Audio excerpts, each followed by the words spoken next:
Hello and welcome to 12 Questions, a podcast where we dissect anything and everything with the same incisive set of queries. I'm Paris. I'm Jonny. And this week we are looking at not a film, not an album, Something not even new. a musical. We're looking at a Wii game. Woo! We're looking at 2007's amazing Animal Crossing. Let's go to the city, also known sometimes as City Folk. Our first video game on the podcast. Yeah. Paris, this is a video game that holds a special place in your heart, I believe. I mean, I used to just do nothing but play this game a lot. I played it a lot. So Animal Crossing is essentially you're a little person and you move to this new village and you can name it whatever you like, which doesn't really make sense because the village was already there. But Yeah, you it know, was waiting for you. It was waiting for you, yeah. All your neighbours are animals. And basically everyone is animals. Like, you will not meet a human in this entire game now. You get a house, and the houses are all owned by a guy called Tom Nook, who then is like, oh, well, you've just moved in, so I'll cut you some slack. Why don't you come work in my shop? And then you might say, no, it's okay. I'm all right. I'll find my way. I can go the distance. Yes.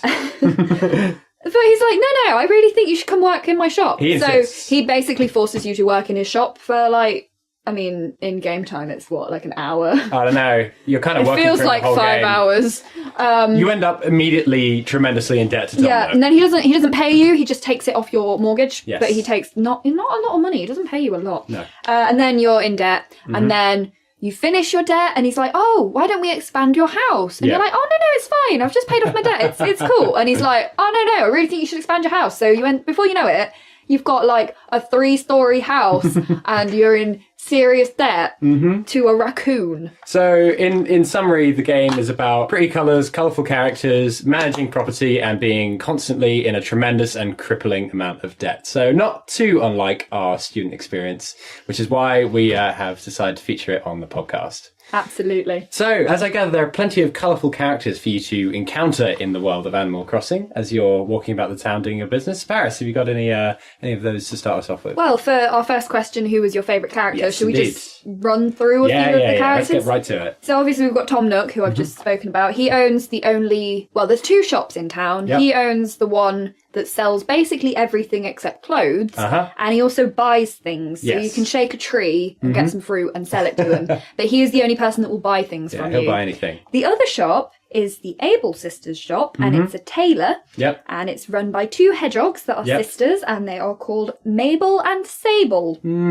But in the City Folk version of this game, they actually have a sister called La Belle, Okay. who works in the city in this very fancy designer clothing store. But it's later revealed in the game that she ran away from town and rebranded herself because her name actually used to be Label, to rhyme with Mabel and Sable.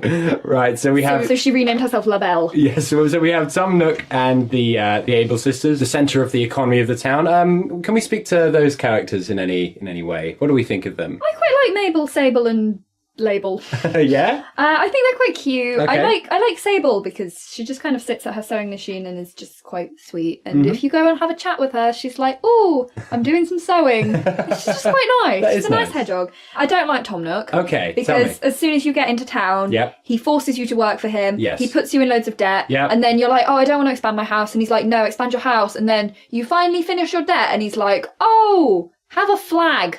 Yeah. No, I hate Tom Nook. And I think most players of the game Animal Crossing will also hate Tom Nook. Yeah, I don't know anyone that actually likes Tom Nook. Also, when you finish paying off your debt to Tom Nook, because they're in installments, when you Yes. finish one installment, he suspiciously expands his shop. Yeah. So we did have Nook's Cranny, which Yep. was this tiny little hut, and it didn't sell a lot. Yep. And then we paid off the debt, and suddenly we've got Nook and Go, Yeah. a little corner store with an Very automatic fancy. door. Yeah. That's where all our money's Automatic gone. door out of our money.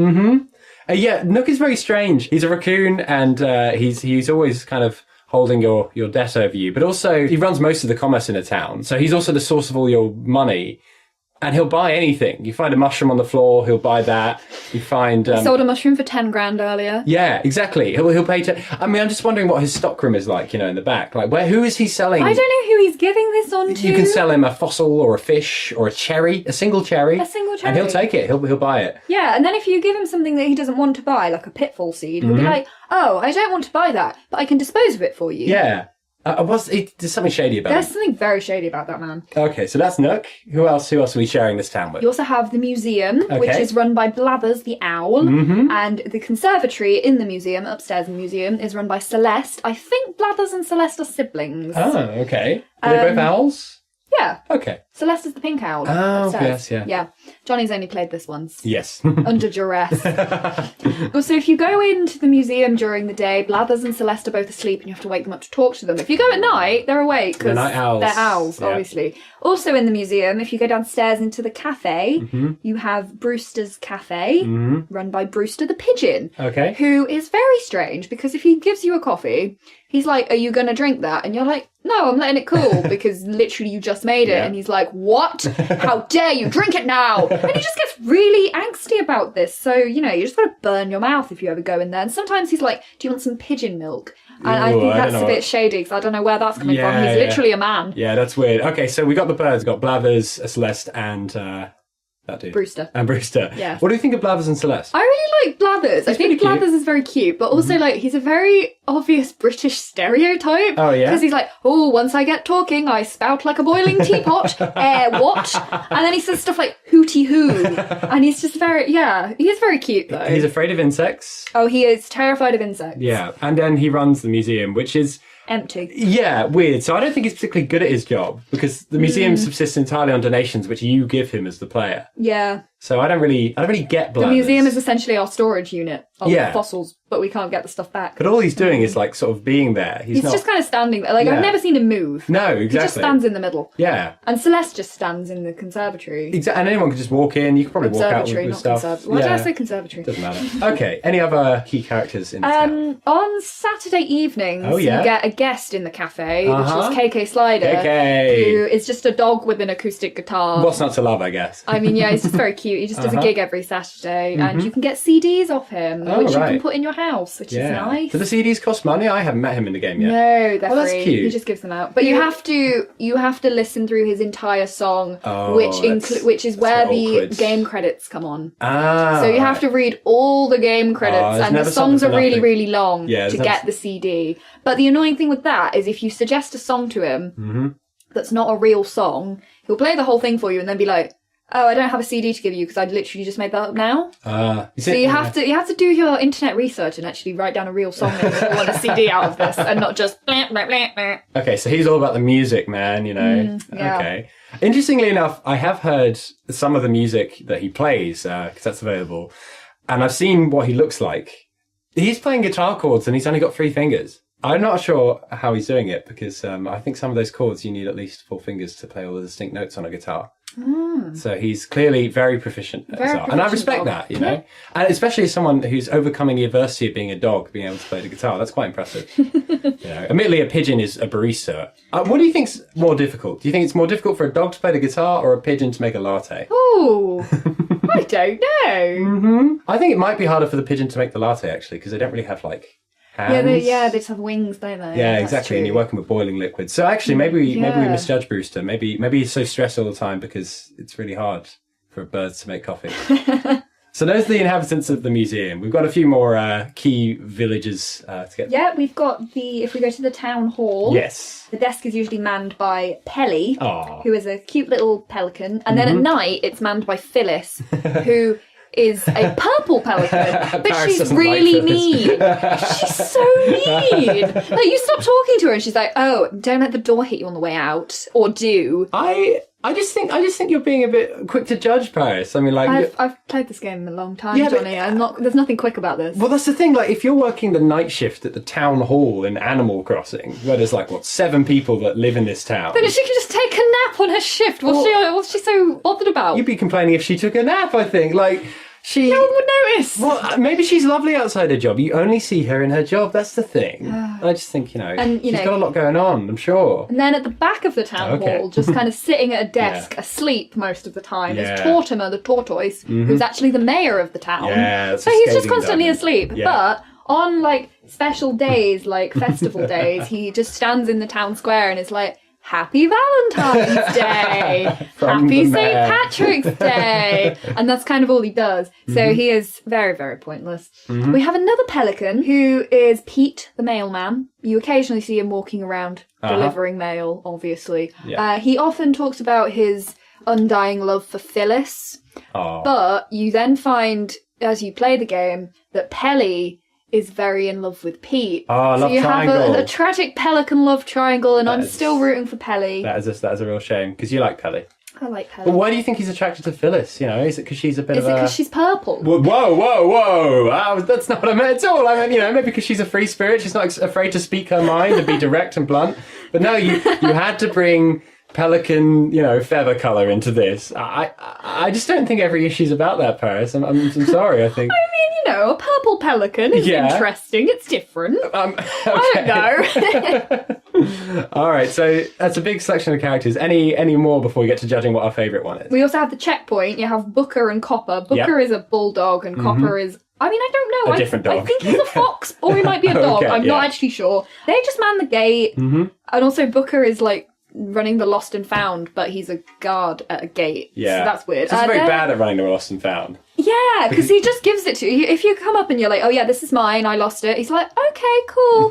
So I guess we just steal stuff. Yeah, I lost this sofa the other day. Yeah, just drops out my pocket. Yeah. Of course. Oh boy. Oopsies. Yeah, they're both kind of boring. Yeah. Okay, what else have we got? We've got Mr. Rossetti. Oh, yes, Mr. Rossetti. Series staple, Mr. Rossetti. Yeah, he is basically... He's a mole. Yeah, he's a mole. He pops out of the ground the second time you play the game, and he's like, do not reset the game. I know you're thinking, oh, I've gone wrong, I'm just going to turn the device off and reset it. But he's like, always save your game.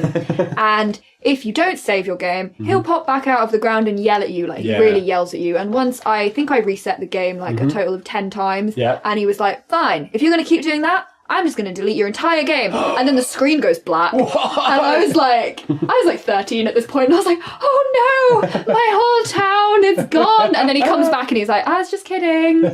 In fact, you're not the only person to have trouble with Rossetti. In an interview with Satoru Iwata at Nintendo, he said that some young players of Animal Crossing, actually, young girls cried at Rossetti. He made young girls cry because he's such a mean mole. He's so mean. nasty. He yells He's always at shouting you. and yelling at you. Yeah, he's horrible. Not our favourite character. Yeah, then. I don't like him. But then again, maybe he's driven to it, Maybe he's the one, he's like the garbage person in the town. He's got the one job that's horrible. Yeah. Maybe that's the similarity between him and the nasty pelican in the mayor's office, Maybe they're kindred spirits. Well, but maybe there's two levels to Animal Crossing, is what I'm saying. You have the townsfolk who are lovely and live in this idyllic dream world of Animal Crossing, but to facilitate that, we have people who actually have to do the real work, and that's why they're angry. And you think, oh, they're nasty, but maybe they just have the pressure of having to do real work. We also have Rover, who doesn't live in the village. He's just on the title screen.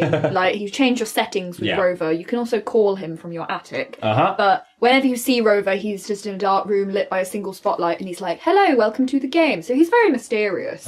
He doesn't really live in a place. Then a few kind of random honorary mentions. You have Zippity Bunny, who appears on Bunny Day, which is just Easter. And he's really creepy looking, and he bounces around, and he's like, yippity skippity looking for eggs using your legs. I'm like, I don't know how you're using your legs to look for eggs, but sure thing, mate. That's weird. If you give him... Especially since, birds live in this town. Oh, yeah, that's true. That's true. Is he, feeding off the young? No, they're like chocolate eggs. Oh, I don't know. Is that okay, though? Easter eggs. I don't know. Will birds be okay with that? I don't think that's very sensitive. But yeah, he buries them all around the town, and then you either get from it a piece of chocolate, or you get some bunny furniture. No, it's egg furniture. Right. And you can sell that for a mint to Tom Nook. Is the furniture made of eggs? No, it just looks like an egg, like it's a sofa in the shape of an egg. Again, an Easter egg, like a stripy Easter egg. That's a lot of things going on at once. Yeah, but you can sell them really well to Nook, so that's good. Okay, so he wants them. Nook wants them. What's Nook doing with these? I don't know, but he offers you a lot of money for these random things you've just found in the ground. Okay. He's a strange raccoon. Yeah. We also have Chip, who runs the fishing tournament every so often. And how the fishing tournament works is you bring him a certain type of fish, and he measures it. And if it's the biggest fish of the day, you get a prize. And if it's the biggest fish of the day, by the end of the day, you get a trophy. Yeah. But he's basically like, if you give me this fish, it is mine. even if it's not a winning fish, Yeah. because he just eats them all. And if you give him the wrong type of fish, he will eat it anyway. He just really likes to eat fish. Is that it? Yeah, that's pretty much it. The only other thing I would add is these are all characters that are in everyone's game. Yeah. You also get your actual villagers. Like, none of these animals, live in your town. They don't have a house in your town. But you have the actual villagers who do live in your town, and they are just randomly generated across each game. But they're split into 6 personalities. So you have the male ones are either cranky, jock, or lazy. Yep. And the female ones are either peppy, snooty, or normal. See, that is weird, isn't it? Yeah. Why are only the female ones I normal? understand why. I mean, I don't want to go hashtag not all men here, but like, I just feel that's a bit reductionist. You know? I mean, I understand they had to split it into something so they can just generate dialogue. But it's very interesting that they are the 6 personality types of the human experience that we're going with here. Well, please leave in the comments below whether you consider yourself snooty, a jock, normal. Which one are you? You know, or which one are your friends? You know. Yeah, do some BuzzFeed quiz and find out. I don't know. Okay, so all the non-named characters or the generated characters fall into those archetypes. So we have a wealth of characters to choose from, but the question we must come back to is, who is our favourite? I think I'm actually going to go with Blathers. Ah, yeah, I because thought you he's would. just very cute, and I really like owls. He's friendly. He's very friendly. Like, he sleeps a lot, which is, you know, we're students. That's very relatable. Yeah. I can understand why you're asleep on the job, mate. It's all right. Yeah, and he works in a museum, and I'm a history student, so I like museums. Right. Pretty good. And he's an owl, so you know. He's a good one. All right, very, very good reasons. Paris, I'm going to flip this on its head. My favourite character is me. Of course. I mean, in life and in Animal Crossing. So, to give some context, we started up a new game Paris and I were playing through so that we could do it on the podcast. So we created a new character. And I decided, this is a Nintendo video game, so it's known for being family-friendly, wholesome and fun. I decided to try and push the boundaries of it to make the nastiest, most rude, abrasive character possible. So I made a character who's got bright blue hair, wears clothing with very rude words on it, like, you know, lots of... That he designed himself. Yeah, because you can design your own outfit. Exactly, you can design your own outfit and do your own, like, patterns on it and stuff. So I wrote some rude words on, like, her shirt and her hat. She wears sunglasses indoors everywhere. She goes around hitting people with a shovel. And bug nets. Yeah, exactly. And yeah, having a terrific time. But the reason it's my favourite character is I was just trying to be as contrasting as possible to the rest of Animal Crossing, which is good to try and get a reaction out of the townsfolk. Yeah, because when you speak to villagers and they ask you a question, you have options. So you can say something nice, or you can say something mean. Yeah. And also, if you keep hitting them with a bug net, they either get really angry or really sad. Yeah, see, the whole game is geared around, you know, family and friendship and community. But I was trying to basically see what would happen if you just look out for yourself for the whole game. If instead of trying to make a better town, you just try and amass as much personal wealth as possible and to see how the town would react. And the town held up pretty well, but I thought that made my character's motivation, at least, the most interesting. He's also written on the bulletin board, 10,000 bells to the first person to bring me Tom Nook's head. Oh, yeah. I'm trying to stir up some dynamism really in the town. yeah. You know, so I've put wanted notices on the town's bulletin board. I've decorated the town in distinctive shades. Now, I very much enjoy role-playing as a horrible person in the wonderful world of Animal Crossing. So for that reason, I'm my favourite character. Okay. So from colourful characters, as usual, on to our favourite colour in Animal Crossing. Well, this is a very lovely, colourful game, isn't it? It is a very colourful game. The interesting thing is there's a lot of attention to detail in that the colours of the game change by the season. So at the moment we're obviously in autumn, so the ground in our village is like a brownish colour and the trees are red and orange, whereas in the winter the ground is constantly white because clearly the snow does not melt ever and the trees are white as well. And actually when you shake the trees in winter the snow falls off, which is quite cute. Yeah. So yeah, the colours change every season, which is nice. Which one would you say is your favourite? I think I quite like the green.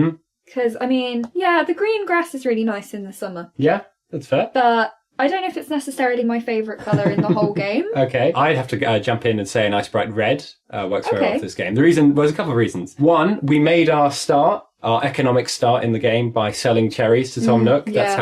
That's how we got our break financially. So Also, our roof is red and our mailbox. well, yeah, exactly. So I think that was really us starting out was dominated by finding cherries and thinking, oh, we'll get a little bit of money for each cherry so we can pay off our crippling loan. Yep. But also my character, being the dynamic social force that she is, has written in bright red letters on a black background several rude words throughout the town, which she has spread, Graffiti. especially graffitied on the floor next to Tom Nook's shop to show exactly how my character feels about him. So that red, I think, really embodies the... I think it definitely embodies how you're trying to play this game. Well, yeah, exactly. So we have green and red, quite a festive combination. Yeah, that's good. We are getting up to Christmas now. Yeah, that's true. Okay, so, and obviously with a town full of such personalities, you're going to have some meetings in there, which brings us on to our third question. What was our favourite meeting in the game? Well, I'm going to go with more abstract meetings. Oh, right, yes, because please. I've noticed that the music in the game changes on the hour. Mm-hmm. To suit the time of day that you're playing. Yes. So if you're playing at like 11 a.m, it's quite peppy, sort of, wake yourself up kind of music. At 11 a.m? I don't know, yeah. You really are a history student. And then 10 p.m, the music's settling down, Yes. it's a bit more muted. Uh-huh. And also when you go into different buildings, it plays different music. Like Nook's music is quite weird music, to be fair. Yeah. But you do get... Well, I mean, Nook's Cranny's music sounds like an old woman who's sort of lost the plot a little bit. It sounds like the beggar woman from Sweeney Todd. It's just like you walk in and you have this wailing instrument start going na na na na na na na na na. That was the observation I made. I agree. But then when he upgrades it to Nook and Go, it's the same melody, but it's better instruments, so it's more like na na na na na. Yeah, it's more. na. But yeah, you get the meeting between time of day and music, and between location and music, which I think is nice. It's got a very nice soundtrack. I've actually been having the soundtrack on in the background, writing an essay recently. Nice. It's actually very good. Yeah. I recommend it. That is a nice meeting between time and music, and really helps kind of set the tone of the town and the scene. I have a similar point on music. So as a member of the town, you can go to the town hall. And you can set what is essentially the national anthem of the town. You have this little music creator, and you have a very limited ability to produce a little tune. And that tune will play at various things. It's a tune that the bells toll. Yeah. Exactly. And you can set a nice little melody. And that tune also plays every single time you meet someone. They'll kind of voice that tune in their own voice. So a duck will quack it. A wolf makes a kind of a funny sound. It's like a weird guitar sound. Yeah. Bass guitar. Exactly. So I composed this little tune, which I'm gonna play for you now on my little pan flute, which I think is actually an incredible piece of musical achievement. So hold on, here we go. It goes like this.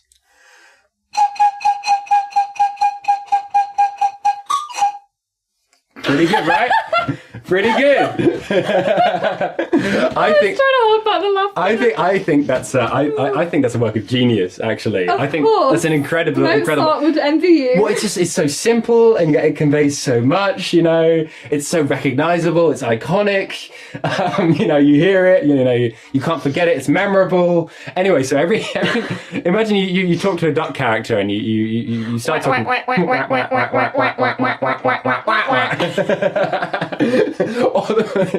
or every time you talk to anyone, every time you have a meeting with someone, you have this na na na na na na na na na na na na na.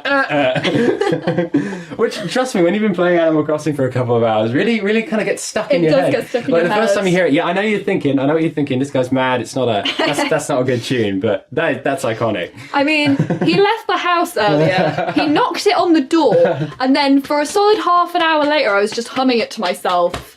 Yeah, you can tap it on anything. As long as you've got two distinct sounds. So, as a credit, again, not only to my character's proficiency, but to my own musical genius, my favourite meeting in Animal Crossing is every meeting, because you get to hear that incredible theme tune that I've composed for our town. Oh, Lord. I've been really loving playing this game for this episode, I should say. So, speaking of loving the game and how we react to it, Paris, how would our nans react to this? Or the general nan? Our question, how would your nan react to this? I mean, my nan would definitely just be like, oh, you used to play it for hours, you did, which is true. How did she react when you were playing it, when you were 14 or so? Well, because you know how all the characters, I mean, you've muted it in the settings, but all the characters, usually they talk by going... It's unbearable. He sounds. It drives you mad. Yeah, but I never muted that. So my entire family were driven absolutely mad because they'd be in the room next door and they'd just hear, like, some footsteps of me walking around and then... So, yeah, my nan hated the noises, but I feel like she, kept me out of trouble, didn't it? And so if she were playing the game, how would she react to it? Do you think she'd have a fun time? Do you think it would work? I think she'd enjoy it because it's not too complicated. It's not like you're playing a first-person shooter game where everything's coming at you and it's like, ooh, it's all very violent. You know, it's a very peaceful, calm game. Yeah. And there's no kind of sensory overload. Like, not a lot is happening. It's pretty simple premise. I think this is a good for Nan game. Okay, I'd actually disagree. The reason being that, I'm making the assumption that if you're a Nan, you've seen a bit of life, you've been skilled in a few things, you know what's up, you know how the world turns. And I think this game is a bit overly simplistic. So if your Nan wanted to cook, there's not really that much freedom to cook in this game, for example. You can't customize ingredients or recipes. If your Nan likes to garden, again, you can move flowers. You can plant flowers. Well, yeah, you can plant flowers and move them around, but there's nothing like... You can crossbreed them. Oh, I didn't know this. Okay, fair enough. Talk to me about crossbreeding plants in this game. You have to plant two certain flowers next to each other, so like a white tulip next to a red tulip. I think it makes a pink tulip, but you have to water it every day, and it's actually quite a bit of work, you know? Okay, well, perhaps I stand corrected, but what I was trying to say is that it's not a sensory overload, and it is quite simple, but it might be too simple if you're trying to roleplay as someone in a town. It doesn't have the same interaction. Like, your Nan couldn't organise a group of friends to go and play bingo in Animal Crossing. It just doesn't But you can play hide and seek with the villagers. Okay, but this is what I'm trying to say. It's sort of there, but it doesn't have the same amount of depth that you might hope for if you're trying to really get into it. But no, okay, I see your point. I just think it's quite, it's a step back from the world. It's just a really calm, relaxed game. So it's escapism in that way. Yes, it's simple. Okay. I think it's nice and simple. All right, so it's not for Nans. Nan discretion is advised, but they may very much enjoy the simple aesthetic of it, as indeed anyone of any age can. I've been having a blast with it this week. Yeah. Okay. So moving on to question 5. If this were a food, what would it be? Ooh, okay. Yeah. Well, there's a lot going on in this game. Well, the thing that jumped out at me is how you play it with your constant, bring me his head. Yes. I think you play it like a very meaty stew. Oh, do I? I think your intent, your character's intent is to make a very meaty stew from the corpses of the villagers.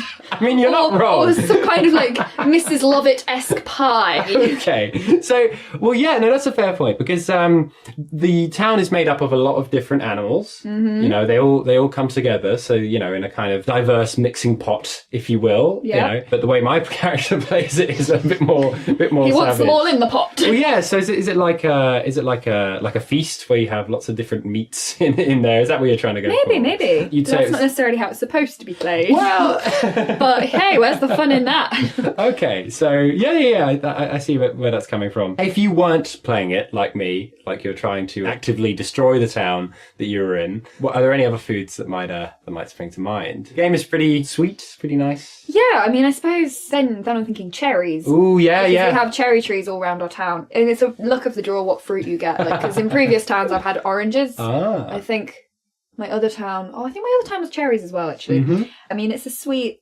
little simple little thing. Okay. And red we talked about earlier. So I guess cherries kind of works. Yeah, okay. All right, so it's really up to you, I'd say. It's like a buffet. You can either play it like a meaty stew or you can experience it more as a I think it's sweet a buffet. Okay, yeah. It's a buffet. That's a good way of looking at it. If a bit of a cop-out answer. Yeah. So the food it can be is any food in your wildest dreams, depending on how you play it, because you have the ability to shape the town and its inhabitants. Okay. So, question 6, which is question. our favourite. Why would you do that? Why would you do that? Why would you do that? In which we ask either of the developers or the characters within the work, why would you do that? That's just baffling. So what kind of things are we wondering about why they do? Well, the bus driver. Yes. I've got some issues with this man. Okay, talk to us. So, I'm not actually sure what species he is. Okay, but this is the man who drives you between the town and the city. Because... Well, we think he's male.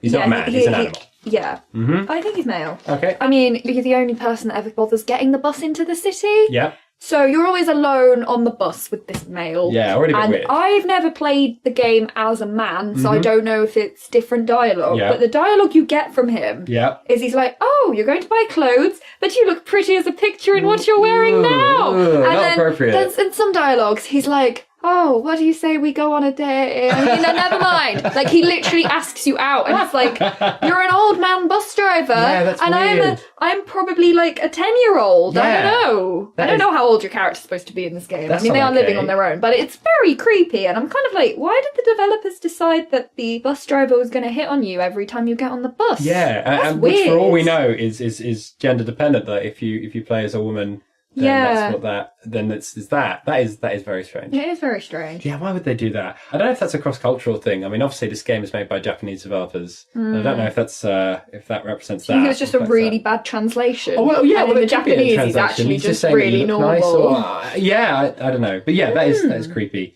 Not a fan of that. And my next thing is, in terms of why would you do that, kind of a mechanic that gets a bit out of hand. So around the town, you can dig up things around the town. You'll see something's in the earth and you can dig it up. And sometimes these things will be fossils, and that's really great. You can bring the fossil to the museum. Blathers will accept your donation of the fossil, and you'll get to see what it was. It might We got be a T-Rex torso the other day. a Tyrannosaurus Rex, a Diplodocus, something like that. So that's really cool, and you get to learn about archaeology and dinosaurs and stuff. But we were playing it earlier today, and we dug up a human skeleton. So I know it's meant to be a fossil. It's the Peking man, like a very, very early humanoid that's 500,000 years old. But you have just dug up a skeleton, and then your character kind of turns towards the camera and lifts it up and is like, yeah, I've dug up. And then you put it in your pocket. Yeah, you put it in the pocket, and then You can fit a lot in those pockets. It's ridiculous. yes, and then Blathers accepts your donation of the Peking man. It's just a bit much, like. Yeah. Yeah, and building on that, actually, like, I think it's 3 new fossils appear in the ground every day. Yeah, that's not how. Who is planting these Yeah, things? exactly. So it's not like so the way it should work, right, is at the start of the game, all the fossils are already there. So you could, in theory, dig them all up on the first night, right? So that's how it should work. But how it works is, as time goes on, more and more fossils appear. Yeah. That's not. That's very mysterious, actually. That's misleading at best That's as, very as to how strange. fossils work. That's implying that, yeah, people are putting the fossils. Who's putting the fossils in the Is ground? it Nook? Could be Nook. Yeah. He's shady. I mean, we don't know what he's up to. But that doesn't work because Nook will then buy. Oh, well, Nook buys the fossils off you, but maybe that's what he's doing with them. You know. Well, that seems rather pointless. Wow, I can't figure that guy out. Maybe he's just got too much. He's spending a lot of money. Well, maybe he's just got too much money and time on his hands. Maybe Nook is like he's so powerful. He's just lost it. He just does whatever. Yeah. Maybe the whole town is just Nook's sort of weird social experiment. Like he's doing all these things, you know. Ooh, yeah. He's telling the characters what to say. Maybe it's like a Truman Show-esque sort of thing where, like, you know, you're the only real, the non-actor in the town, and all these crazy characters, like, Nook's just got a hook in all of them, you know? Mm. Anything else that we're baffled at? Another one I game? have Yes. is, obviously you can catch fish in this game, but you can also, if you go in the pond, Yeah. you might sometimes catch a frog with your fishing rod. Yep. And that's like a little frog that you can hold in your hand, basically. But you also sometimes have frog neighbours that are like your size. So it's kind of like, why are some of them like you've got a frog in your pocket and you're talking to a frog? Yeah, that's it's a not bit okay. it's a bit of a goofy Pluto kind of dynamic. Yeah, It's absolutely. strange. Disney. What does it mean? Yeah. No, there's not a lot of parity between that. What animals are pets and what animals are friends. I think you can also catch a octopus. Yeah. And you can have an octopus neighbour. Yeah. That seems like There's a few examles of this, and it seems like that's not really okay. quite strange. And like you were saying earlier about the birds with the eggs. Yeah, exactly. That's strange. That if you apply that to a real town, that's some very troubling implications there. Yeah, the hierarchy is very skewed. All right, well, yeah, lots of baffling things going on in this game. Yeah. So, speaking of baffling things, history. Yeah. Question 7. Great segue. Thank you. Question 7. What is its historical significance? I think we've got quite a lot to say about this. Well, Johnny, I want to ask you, what did you name this town and why? Well, actually, it's funny you should ask me that. I named this town Tony Blair. Okay. Just because it's something I learned the other day. To quote Wikipedia, Tony Blair is a male name given in Kosovo, given in honour of former British Prime Minister Tony Blair, following his role in the 1999 NATO air campaign against the Federal Republic of Yugoslavia in the Kosovo War. Blair was credited as being instrumental in ending the conflict, and boys born following the war were sometimes given the name Tony or Tony Blair. So it's spelled Tonibler, like toe nibbler. Yeah. So I decided to name the town Tonibler. Yeah, I think it's just a funny word now that we know that. It's pretty great. So that's the lasting legacy of the town, and a bit of historical context for where it's situated. Interestingly, the way Tony Blair is run is also bears historical scrutiny. So I've already mentioned that I was trying to roleplay Animal Crossing as the worst possible person, but not just the worst possible individual. I was also trying to create the worst possible town that Nintendo would let me. And as a result, I was trying to make it as fascist as possible. Yes. So I was doing my best to, for example, have a strong authoritarian dint towards it. I was, using physical force by hitting other animals with my bug net until they got annoyed when they didn't do what I wanted. We pushed one in a hole in the ground as well. Yeah, exactly. Just to show who was boss. That's the thing. She's a right shady rabbit, she is. And that was the same. I was putting up notices on the town notice board saying that the town had come under new management, saying that people like Tom Nook wouldn't be welcome anymore, Yeah, I mean, we're entirely unelected. Yeah, exactly. And I was maintaining this far-right approach to things. So, for example, I try my best to discriminate against the penguins in the town. There was a growing penguin community in the town of people that would move in. We have 3 penguins. Yeah, too many. That's 3 penguins too many. They take all the fish. They leave a funny smell in the place. They had to go. So I try at every point to remind the penguins that they weren't welcome in Tony Blair, and that Tony Blair was for humans only. So obviously that has strong historical significance, particularly in the early and mid 20th century in Europe, but also, unfortunately, in various ways that places have been run right up into the present day. Also, that links into a fairly interesting point regarding the sale and distribution of this game. As I mentioned, I was trying to run the town with a very strong state, in which I, as the self-assumed leader of the town, even though there was a mayor, I would be essentially in control of everything. Which makes it interesting that Animal Crossing is one of the only 14 games that were sold on the IQ player system in China. In the 2000s, China had a ban on video game consoles, I believe, and Nintendo got around that by creating the IQ player system, which got around it by some legal loophole and was sold in mainland China. It didn't do too well, but Animal Crossing was one of the few games that was sold on it. And obviously to sell something in China, especially a product like a film or a bit of art like a video game, you need to do right by the Chinese Communist Party and the censors there. So I think it's interesting that Animal Crossing gets approved by the Chinese Communist Party, right? Yeah. They look at this game and think, okay, we can have this in China. We can sell this to children, which is the target market. Mm-hmm. And I think it was marketed as an educational product as well. Really? So a game in which I can assume a strong, powerful state which knows what's best for the town and its people, that should be approved by the Chinese Communist Party, I think has its own area of historical significance for Animal Crossing. That's very interesting. Another interesting point about historical significance is an economic mechanism that we found in the game. Mm-hmm. So every Sunday, a wild boar comes into your, quite a civilized boar, comes into your town, and she's selling turnips. Yep. And you can buy these turnips, and then Tom Nook will buy the turnips off you. Yeah, and the prices of the turnips that Tom Nook will buy them for changes every day. Yes. But you only have a week to sell the turnips before they go rotten. So you really gotta be careful with the turnips. Exactly. So the prices that the turnips are sold for by the boar changes, and Nook will buy them at different prices, as you said. So there's a real opportunity to play the turnip market. If you can buy low and sell high, you can make a lot of money. And so what we did, upon my insistence, is we took our entire savings, 23,000 bells. We bought 230 turnips. And bought 230 turnips. Because she sells them in packs of 10. Yeah, at 94 bells a turnip. And then we didn't have any money, we just had turnips. Yeah. And then so we go to Tom Nook the next day, and he says, yeah, I'll buy turnips. For 70 bells a turnip. The price dropped. Yeah, terribly. so the turnip price crashed. So suddenly we were sitting on this massive mound of turnips, which was our entire... We only had 6 days left to sell them. Yeah, exactly. Our entire wealth, which was slowly rotting, which we couldn't sell. So we waited another day, and it went down to, I think, 60-something. Yeah, we were really getting worried at this point. Yeah, exactly. And then finally, so, I mean, I always knew. I know how to play the turnip market. But finally, a couple of days later, the turnip price shot up to 140 bells per 140 turnip. bells a turnip. So we made a profit of about $9,000. On so turnips. we bought at 94, we sold at 140 and made about 9,000 bells in turnips.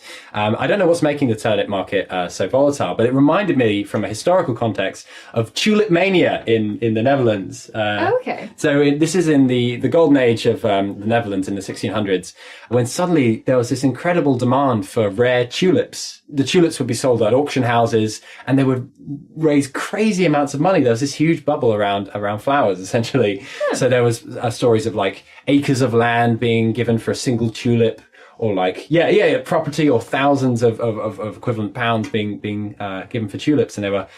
And then one day the bubble just popped, and then people lost huge amounts of money on tulips. Like Wow.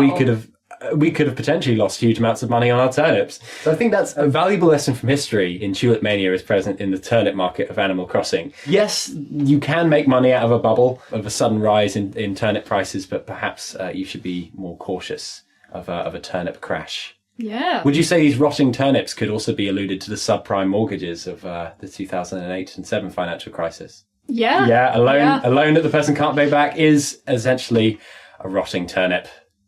So moving from historical significance to right back into the nuts and bolts of history itself in our famous purple time machine, if we could go back in time or forward in time, Paris, who in history would you give this game Animal Crossing to? I actually have 2. Whoa, okay. So my first one Yes. is Karl Marx. Oh, right. Because... haven't we given stuff to Karl Marx before? No, we gave stuff to Stalin. Oh, right, before. okay, sorry. Different people, honestly. My bad. Because Yes. I think it's very interesting that Animal Crossing belongs to a tradition of video games Yes. that has a monetary element that makes it addictive. So Yeah. stuff like Zoo Tycoon, Yeah. Cake Mania, Animal Crossing. Yeah. Once you bring money into it, Yes. it's really addictive. Yeah, it's those numbers. Got the drum So mark. I just want to know what Karl Marx would think of that. Right, okay. I feel like, he could write some interesting stuff about the fact that, not to quote Cabaret, but money makes the world go round, Well, yeah. you know? Well, no, you're right, because you spend the whole game under the yoke of Tom Nook, the Exactly. local tycoon. So he's the bourgeois. Yeah. Yeah. So you're saying the animals should rise up, that they have nothing to lose but their chains? I mean, I guess so. I Yeah. really do think Karl Marx could do an interesting analysis of Animal Crossing,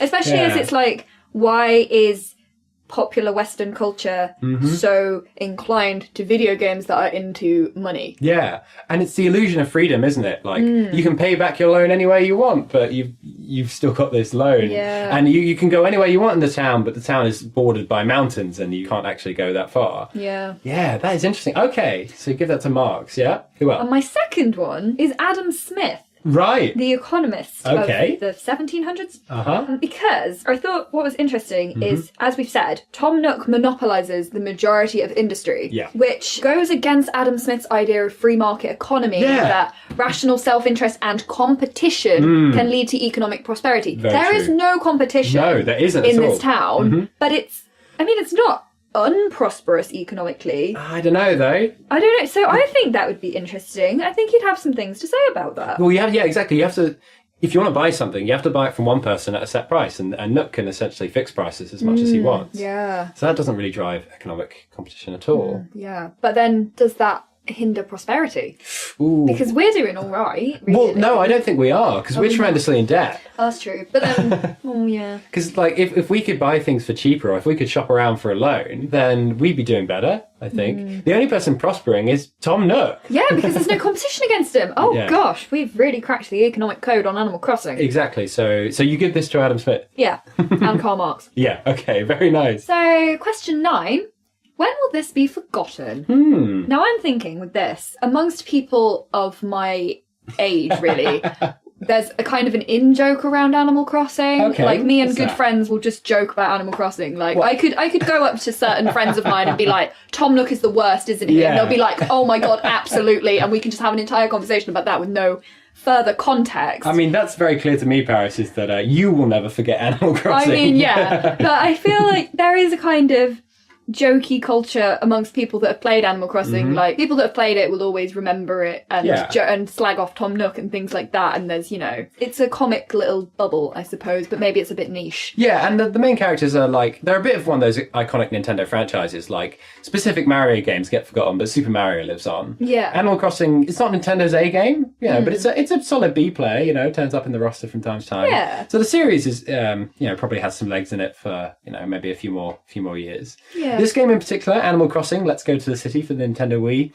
I think fairly forgettable, I'm going to be honest. Yeah, I mean, I think... It didn't shake up the formula a huge amount. No. You can go to the city, but did it change a lot? Not really, because the city's a bit rubbish. I think, Wild World is probably the main one, because that was their first one. But then also New Leaf, which came out a few years ago, I think that made quite a storm. Yeah. So, they're still around. Animal Crossing's still making its money. Yeah. Well, the reason I think... Even if this won't endure in the memory, I think the need for this kind of game will. If Animal Crossing doesn't exist, then there'll be a different similar game that does something along these lines. Yeah, I think it's definitely part of a wider tradition of video games that are about simulation. Oh, like The Sims, yeah, exactly. Yeah, it's definitely part of that category. Part of what inspired this is a very universal human trope. So the producer of the game, Katsuya Gucci, when he began work on the game, he just moved to Kyoto, which was 300 miles away from where all his friends and family lived. And there's a quote from an interview with him, actually. Animal Crossing features 3 themes: family, friendship, and community. But the reason I wanted to investigate them was a result of being so lonely when I arrived in Kyoto. When I moved there, I left my family and friends behind. In doing so, I realized that being close to them, being able to spend time with them, talk to them, play with them was such a great, important thing. And that was the impetus behind the original Animal Crossing. Oh, I suppose he probably would have used the Nintendo Wi-Fi connection to travel to his friend's town, his family's town in like another Animal Crossing. I suppose he might have done, but I think that's really sweet. That is very sweet. This was developed by a man missing his family, which obviously that's never going to go away. That's always going to be a part of the human condition. Yeah, absolutely. And that need for friendship and community. So that's a nice part of it which will endure. But this game, probably not. Fair enough. So speaking of things which seem to endure despite all reasons to the contrary, our next question. Question 10. Yes. What is this to do with Brexit? The question that we heard so much in our everyday lives that we figured we had to put on the podcast. What does this game have to do with Brexit? Well, I'd like to point out that the people that buy and sell things in this town, so Nook, the Able sisters, and Brewster with his coffee, none of them live in this town. Oh, interesting. They all come in and sell things and have a shop and run businesses here, but they don't live here. They don't have a house in the town. Right, okay. So could that be the favourable corporate tax rates in Tony Blair? Maybe. And also, building on that, Brewster and Celeste don't live in the town either. No, okay. But they're affecting the culture and running the museum. Yeah, okay. And, why is this museum running? There's nothing in it. Yeah, that's a very good... Well, this is the thing I thought, is that maybe this museum is propped up by a grant from somewhere else, because that's the only reason I can think of for it still being existing. Because there's nothing... Yeah, you're right, there's nothing in it. The only things that are in it are donations you make to it, like voluntary donations. Yeah. So, and Blathers, as far as I can tell, does nothing to increase the collection of it. Okay, so we've got a lot of traders from out of town. Yeah, and you also get Sahara, the camel, comes and offers you carpets occasionally. All right. So there's a lot of free trade. And Joan, the boar with the turnips. Yeah. So there's a lot of trade from the outside, but none of the villagers actually take any kind of initiative to sell things themselves. Yeah, okay. So the trade is exclusively foreign trade. Ah, right. Yeah. No, that's definitely right. So what you're saying is that if the town of Tony Blair were to secede itself from the wider world, that all the corporations there would just move to Germany. I mean, move to a different town. Yes. Very good. Yes, that's a good point. Yeah. Yeah, so there's a lot of movement around. Different animals come to your town and there are different businesses. Yeah, okay. So you could definitely draw a parallel between Tony Blair's situation in the wider Animal Crossing world and perhaps the UK's situation with regards to the European Union. Oh, very nice, Paris. All right, so we're moving on to our last couple of questions. Yep. An interesting thing about this, because we've never done a video game on the podcast before, and our next question, if you could reproduce this in a different genre, what would it be? I guess that gives us some freedom here. So are we talking different genres of video games or something completely different? Paris, do you have any thoughts? Well, the thing we haven't talked about yet is if you go into the city and you go to the theatre, you can see a show that's like named after an emotion, and then when you finished it, you get a little button at the top that you can press and it makes your character do the emotion. So you can make your character look shocked, or you can make your character have little happy flowers around them. Because apparently they didn't know how to do that before. Yeah. So the weird thing is you have to buy emotions. And I feel like that's an interesting basis for some weird dystopian teen fiction novel. Right, yeah, okay. I'm working on it, you know? So only the elites get to be happy, or maybe the elites get the nuanced emotions like ennui, and Yeah, or you can't be nostalgic everyone's unless kind you of afford it. emotionless drones Oh, until yeah. you can afford to buy emotions and have feelings, which is really... I want to write this. Yeah, it's weird, but that is Animal Crossing, isn't it? Like, Yeah. you're the only one that has these emotions because you have access to them. Yeah, because and you bought them for 800 bells each. Yeah, exactly. That's quite a lot. If you can't afford to be nostalgic, then tough. Yeah. Oh, right, that is an interesting regenering. I was thinking about this in terms of video games. I wondered if we could increase the involvement. So I wanted to see this in first person in virtual reality, like so fully 3D, which already would be weird because one point about this game is that the world that you're in is a cylinder. So as you move up and down the horizon, you can see curving off away. That's because the game is actually rendered not as a sphere. You don't have this spherical world that you're on. It's rendered as a cylinder. So that would be really weird, I think, to experience. Yeah. But so if you had it in virtual reality and you could interact with people in a more meaningful way, like you could make hand gestures, you could interact in the first person, you could have conversations with them, I think that would be kind of cool. And also it would be cool to fully experience the weird proportions of the characters. Yeah, because we discussed earlier, Yeah. like, you're kind of, half of your body is your head. Yeah, so we had a realisation, we mentioned earlier there's a fishing competition in which Chip says how long the fishes you've caught are because he's assessing what the longest fish is. And so we were holding a carp and he said, this carp is 3 feet long. And the carp was about half the height of our character. So we deduced that our character was 6 feet tall. Yeah. But our character's head is about half the height of our character. So if you imagine someone whose body is 3 feet tall and then has a head with a diameter of 3 feet. I mean, that makes sense in the context of the game, but imagine if this were first-person VR interacting. I'm just picturing you, because you're about 6 foot. Yeah, I'm 6 foot tall, yeah. I'm just picturing your head being half of your body, yeah. and I am horrified Exactly. right now. So I think that in itself, just by changing the perspective, would re-genre the game from a cutesy game to this sort of body horror in which you're walking around these characters which have these giant heads and unlimited emotions, and you're having to survive in this world. Interestingly, the original pitch for this game on the Nintendo Wii is that you could populate it with me characters, which are like little avatars you can make look a bit more human, but they didn't do it because the developers thought it was strange and unsettling. I do think it looks weird when you make a me on Animal Crossing. Yeah, exactly. There is the option to do it, but Just for your it character. looks weird. Yeah, they didn't do it for the whole town, but so that would be just as weird and unsettling as viewing the cutesy animal characters from a first-person perspective. You know what else is strange about what you said about surviving in this town? Yes. You literally don't have to eat. That's interesting. Yeah, okay.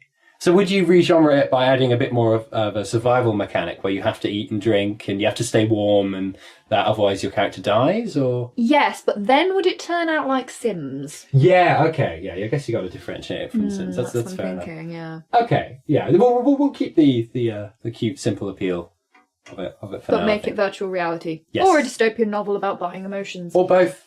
Combined, yes. Love it. Nice. Okay, so this brings us to our final question. Our beloved game, Animal Crossing, but if we could give it a more honest title, what would it be? Well, that's the thing, because it says Animal Crossing. Yeah. Where is the crossing? Well, There is no crossing. your town is situated on a river. Maybe it's that. You're crossing the river. So a bridge. Animal Bridge. Yeah. I mean... Well, the original Japanese title translates as Animal Forest. Oh, okay. Yeah. That makes more sense, because there's a fair few trees. So that would be a more honest title, I suppose, in itself. Yeah, but that's boring. Yeah. Is there anything else we could say that really conveys what we've learned about Animal Crossing? About being... Nook's Empire. Oh, yeah. Nook. I like that, yeah. Yeah, it's like a... The Art of the Deal by Tom Nook. Oh, that's a good one. Because he is a bit... Yeah, he's living in his... He's very shady. Yeah, and he made his money in real estate. Yeah. Yeah, he's got a touch of the Trump about him, hasn't he? Only Nook's business does splendidly well, and Nook will never go bankrupt. But apart from that, okay, yeah, The Art of the Deal by Tom Nook. Well, we mentioned Adam Smith earlier. Yeah. Something about the wealth of nations or something like that. Okay, yeah. But maybe nation. Well, because nation. we're Well, only one nation. But again, it all just comes back to that raccoon, Tom Nook. So the wealth of Nook. The wealth of Nook. I mean, that Wealth works. of Nook. Yes. Actually, it's worth mentioning that he upgrades his shop at one point and Yeah. calls it Nook Way. Yeah. So, Nook does it his way, Frank Sinatra style. So maybe just the Nook way. Yeah, it is the Nook way. You have to do it Tom Nook's way. I like it. Animal Crossing: The Nook Way. The Nook Way. That seems like the kind of sketchy self-help book that he'd published. Like, you can do it too. You can be as successful as I am. Yeah. Follow these 7 simple steps to imprisoning people in mortgage payments. The Nook Way. Yeah, absolutely. How to turn a small town to your every whim. Cheesy photo of him in his little apron. Oh, yeah. Yay, the Nook Way. Nice. Okay, Animal Crossing: The Nook Way. I'd say that pretty much does it. Yeah, I think that sums up our Animal Crossing podcast. First video game on 12 questions. Smashing. I just want to give a quick shout out to, anyone who's listened to this point in the podcast is obviously a true fan. But I just want to say thanks to the people who have messaged us saying about the podcast we've made and said, oh, actually, have you thought about this? Or, I'm not sure I agree with this point on that. First of all, good. We don't know anything about what we're talking about. We're just a bunch of idiots. But also, we appreciate the feedback and keep talking and keep discussing this sort of thing. We hope you're enjoying listening. Thank you so much. Thank you so much for listening. Okay, well, until next time, I've been Johnny. I've been Paris. And thank you very much for listening. Bye! Bye!